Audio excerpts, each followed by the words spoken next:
Welcome back to TYT Sports. Francis Maxwell, Jason Rubin. Time to discuss some interesting stories from everything from Clint Dempsey to, as you can see on our nice graphic, Steph Curry. And then at the very top, that young man called Cristiano Ronaldo. So interesting topics to discuss. The first one, I know what you're already saying, screaming at your television or mobile phone or whatever you're using to watch the clips. No effing chance can the US win the Copa America. But Jason, do you believe that we can win? No. God, no. But according to MLS Soccer, we have like a 38% chance to make it out of the group, if you take a look at this graphic. And then to win the whole thing, it's a lot less than that. But let's go to the group first, real quick. Yeah. There it is, 37.69%. Why couldn't they put us in a group with Bolivia and Haiti? We're hosting the damn thing. Give us a chance to get out of the group. You already beat Bolivia as of recent in a friendly, 4-0. Okay, this Group A is a very tough group. Colombia, as we know, have star-studded talent. Cuadrado, James Rodriguez. Counterattack. Yes, counterattack in football. I think for the US, you would be hoping that Falcao would be playing, but it seems that he won't be, so we don't know yet. But Costa Rica, one thing that I'm going to highlight here, which I'm going to get onto with my overarching theme of this conversation. Costa Rica, apparently, maybe without Navas, he is struggling with an injury. No, they said he's out as of this morning. That team immediately goes from a competitive team to a very, very beatable team. That's the impact that Keylor Navas has. It's going to be a theme that I'm going to allude to, Jason, throughout, because there is so many brilliant footballers left out of this competition. That doesn't discredit the competition. I'm still excited. Me and Jason are heading there on Saturday to watch Brazil. We're heading there next week to watch Mexico. And we're excited for the competition. But for the fact that people are discrediting, so much so, the US's chances, Mexico's chances, it's crazy to me. Like, I don't think the US are going to win it. I think there's better teams in there. But similar to what I talk about with the Premier League, when people just discredit people's chances, like, there is clear weaknesses in each of these teams because of the players. Messi, these are the injuries so far. Messi is said to be injured. Suarez is definitely injured. She's going to miss probably the group stages. Well, okay, Neymar's not even going. Can I make one point about that, right? First of all, I think everybody's a little bit beat up. They just finished a full season of football, including the Champions League tournaments and those players that went on deep runs. Suarez made it to the quarterfinals. I mean, guys that are playing for the national clubs, a part of Real Madrid and or Atletico Madrid, the La Liga squadrons, any of those guys, were played a full season. Suarez seems a little bit more injured than other players, but I guess Messi's banged up. You know, James is a little bit banged up. Keylor Navas is super banged up. It's just a matter of how banged up these guys are, because there's like a 4-day break. Yeah. Champions League final, Copa America Centenario. For at least two teams. And here's my secret weapon. You ready for it? It's me putting it right out here. Which team is packed? Yeah, it's my secret weapon. Which team is packed with a certain amount of players from a certain league that is in the middle of their season, not the tail end, not coming off the back. Oh, the US. Of the minute, and just like that, they go dark. Maxwell pulls it out the bag again. They are dark for 2 weeks. Yes, they go dark. That would be such a funny thing, though, if it was just like, I got to get back to Seattle to play MLS football. Yeah, flying back and forth. Well, it would be kind of convenient because the games are here. But I'm not saying that that's a big advantage. They don't call it. They should call it the MLF. Why?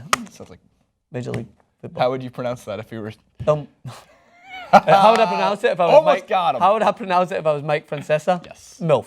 That's exactly what you would do. Because he doesn't understand abbreviations. Either way, I'm not saying that's an overarching advantage, right? That they're in the middle of their seasons. But a lot of these players, you highlighted it. Look how many players are out injured. Look how many players are struggling. Look how many big name players are missed out. I didn't get to the fact that Neymar isn't going, Marcelo isn't going, Thiago Silva isn't going, Dybala's not going for Argentina. But of course, they have quality. They have Di Maria, Higuain, Messi. Uruguay have enough star quality to get them through. I'm just stating that it is not the most ridiculous claim to think that the US can go far. Their percentage in the group to qualify. The graphic says win. To win. Not go far. I think we could go far. No, I don't think. Our own soil. To win, it's just you haven't won. Like, you just don't know what it takes to win, to get to that final stage. Right. I think there's a better chance for the team that is really the home nation in this competition to win. Mexico. Yeah. I think they've got a great chance. At least at the Rose Bowl games, my God, that is a 95% Mexican fan base, and it's awesome to see because they have some of the best not chance, but like every time the goalie will kick the ball on like a long ride. They- We're gonna be there grabbing all that coverage. So, but they're also got problems, by the way, with their team selection. Some political influence. That's true. And there's some players in there that we don't know whether Carlos Vela was left out, whether he was told to be left out. Giovanni Dos Santos conflicts with that. But the man who is going, who is a different player than the World Cup, and that's Chicharito. Yeah. That form that he has enough to change a game. Let's take a look at the chances for the U.S. to win the whole damn thing. It's about the same chances I have at getting married to Blake Lively. 1.10% chance for the United States. I probably have less. I'm more of Hades' chances to get with Blake Lively. Argentina is the outright favorite. Not surprising. Chile coming off the win. Colombia, who's in our group. Costa Rica is in our group also. Both ahead of us, at least in the chances of winning the whole thing. Francis, I want to ask you a few questions though, about the U.S. men's national team roster selection as to why our squad, as you footballers would call it. I've been reading about Bobby Wood, and there's a lot of eyes on Pulisic. Thank you, Pulisic, who's young, 17, and he's got that. I think that's the wrong young guy to keep our eyes on, because Bobby Wood, at least according to playing for Hamburg and playing for some of the tape I've seen, he looks more controlled. He was kind of spastic in the front, and he wasn't really able to finish all that well or create chances up top. He seems a little bit more calm and controlled. Can he make the big difference? Is it still on Clint Dempsey to really be the guy to bang in goals? And what about our defense? It's about none of those. It's about our defending is so bad. It's about Jurgen Klinsmann. It's about his team selection. I like that he went with the 4-3-3 against Bolivia, that they took the game to them. Far too often the US will just try not to lose. They'll often just sit back and hope that they can hit the team in the counterattack. That's all good and well in the World Cup, because you had a fucking tough group.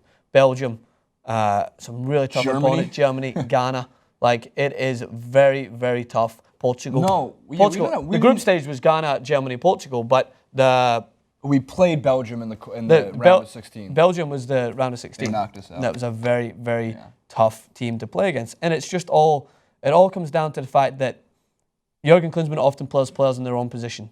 And I think that when he goes with a 4-3-3, you can allow for your width, which is the US's best point of attack. You have Zardes, who likes to pull wide. You have Fabian Johnson, who has had a fantastic season at Borussia Mönchengladbach. You have DeAndre Yedlin, who's good going forward as well. And you have Pulisic, who likes to play out in the wider areas.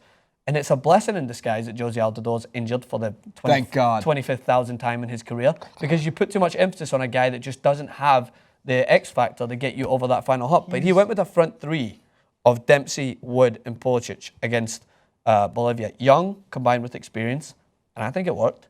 I think that you stick with the similar, I would say, core that got you to the last 16 in the World Cup with Dempsey, Michael Bradley, and even at the back you have Brooks, who is another player who scored against Bolivia. He scored that vital goal, the header against Ghana. He is an interesting young player. You also have Matt Miazga, who's playing his trade at Chelsea. There's youth there. There's youth. There's a potential. It's all down to Klinsmann. If he goes with a 4-5-1 against Colombia, I think you get train wrecked. I think you just sit back and they just pick you apart. I think if you go with a 4-3-3 and take the game to them, it's interesting. But let's talk about one of the other sports. Real quick, before the other sports, the USA schedule, just in case anybody's curious into tuning in. There's many other teams you can watch. Colombia, June 3rd at Levi's Stadium just outside San Francisco. Costa Rica and Soldier Field in Chicago, and Paraguay, which again, when it comes to this type of group, Colombia, Costa Rica, we get Paraguay last, but that's probably going to be a match we need to get 3 points from if we have any chance of getting out of the group, because I can't safely even think we're going to beat Colombia. A draw would be a great start. I'm going to go loss against Colombia, win against Costa Rica, and win against Paraguay. Interesting. I'm going to call a draw against Costa Rica. Draw against the ball and go through with 3 points? That'd be fine. We'll take that. If we draw Colombia, that's a huge step forward.